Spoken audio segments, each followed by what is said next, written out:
You check your phone one time before sleeping. Nothing. No reply. Just the cold glow of the screen reflecting back at you in an apartment. Your mind starts making up stories. Maybe they lost interest. Maybe they met someone. Maybe that short reply earlier meant something. Maybe those 3 disappearing typing dots were the moment they changed their mind about you forever. The scary thing is not the silence. It is how quickly silence becomes meaning. Your phone vibrates and your entire body relaxes. A message goes unanswered. Your chest tightens. Modern love does not disappear slowly. It disappears in time, one unread message at a time. Most people still pretend texting is casual. Deep down, you know the truth. Some of the emotional pain of your adult life did not happen during breakups. It happened while staring at a screen, waiting for someone to respond, waiting to feel chosen again, waiting to feel emotionally safe. That is the hidden tragedy of relationships. We are constantly connected, yet emotionally starving. Anxious people do not panic because of messages. They panic because silence awakens abandonment. Avoidant people do not pull away because they hate love. They pull away because closeness begins to feel like losing themselves. This is why texting becomes emotionally explosive between these 2 attachment styles.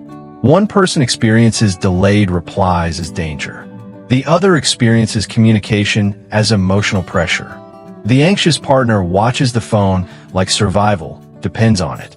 They analyze punctuation, measure warmth through emojis. They tell themselves they are just trying to communicate. But beneath that is a deeper fear. If I stop reaching out, will they forget about me? The avoidant partner feels overwhelmed by emotional expectation. They may genuinely care deeply. Constant accessibility begins to feel suffocating. A simple, "Why didn't you answer?" feels like a question and more like emotional captivity. The anxious one person becomes the more distant the other becomes. The distant the avoidant partner becomes, the more desperately the anxious partner reaches out. Phones create illusions. Human beings were never designed to have access to each other's attention. Yet now we carry surveillance devices everywhere we go. For people, this creates obsessive hypervigilance. The brain begins treating behavior like emotional evidence. A delayed reply no longer feels neutral. It feels personal. The avoidant partner often does not realize how powerful these small moments become. They may think, "I was busy," while the anxious partner spent 3 hours spiraling in silence.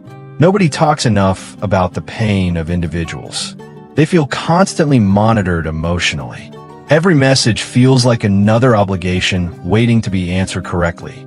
Over time, they associate closeness with exhaustion. So they retreat further into independence, work, isolation, or distraction. Carl Jung once wrote, "Until you make the unconscious conscious, it will direct your life, and you'll call it fate." The phone is not creating the wound. It is exposing it. You can see this everywhere now. A woman in New York leaves work exhausted. She sent her boyfriend a paragraph asking about his day. 2 hours pass. No reply. She checks his Instagram. Sees he liked someone's photo 20 minutes ago. Suddenly her nervous system explodes with meaning. Her mind says, "He has time for everyone except me." Meanwhile, he is sitting in a Brooklyn bar. He tells himself he will respond later when he has emotional energy. By the time he finally replies, she is hurt, defensive, and emotionally distant. Neither person truly intended harm, yet both feel misunderstood. Imagine a man in Los Angeles dating someone emotionally avoidant for the first time. At the beginning, she texted constantly. Long messages, fast replies. Then slowly the communication changes. Replies become shorter. More space appears between messages. He begins checking his phone during meetings, during gym sessions, during dinner with friends. His emotional stability starts depending on whether her name appears on the screen. The human brain struggles with unpredictable reward than absence itself. Psychologists call this reinforcement. It is the mechanism that makes gambling addictive. Sometimes affection arrives. Sometimes it disappears. Because the brain cannot predict when emotional validation will return attachment becomes even stronger. That is why modern texting can feel emotionally consuming. Not because people are weak, because inconsistency creates obsession. John Bowlby believed that human beings are biologically wired to seek security from important relationships. That need does not disappear in adulthood. It simply changes form. Now it lives inside messages, delayed replies, late night overthinking, and the unbearable emotional weight of seeing notifications.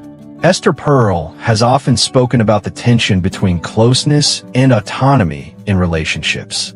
We want intimacy. We also fear losing individuality. Phones intensify this conflict because they eliminate distance. In generations, waiting was unavoidable. If someone traveled across the country, silence was expected. There was space to breathe.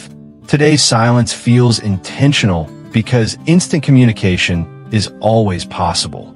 This changes everything psychologically. Suddenly, every unanswered text feels like a decision. Every delay feels symbolic.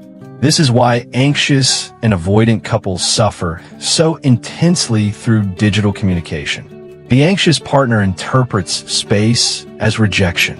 The avoidant partner interprets access as pressure. Neither side is evil. Neither side is broken. They are simply speaking emotional languages through the same technology. Even Sigmund Freud understood something about repetition. People unconsciously recreate experiences that feel familiar, even painful ones. That is why many adults repeatedly enter relationships that mirror unresolved childhood emotional environments.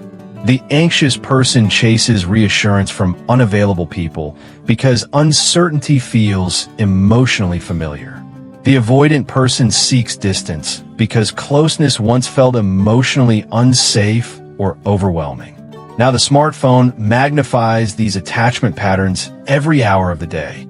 The saddest part is that many couples think they are fighting about texting when they are actually fighting about safety. One person is asking, "Do I matter to you when I cannot see you?" The other is asking, "Can I still breathe while loving you?" Those are not questions. They are human fears hidden inside modern technology. Awareness changes everything. Once you understand attachment patterns, texting stops feeling random. You begin seeing triggers instead of personal attacks. The anxious partner learns that not every silence means abandonment.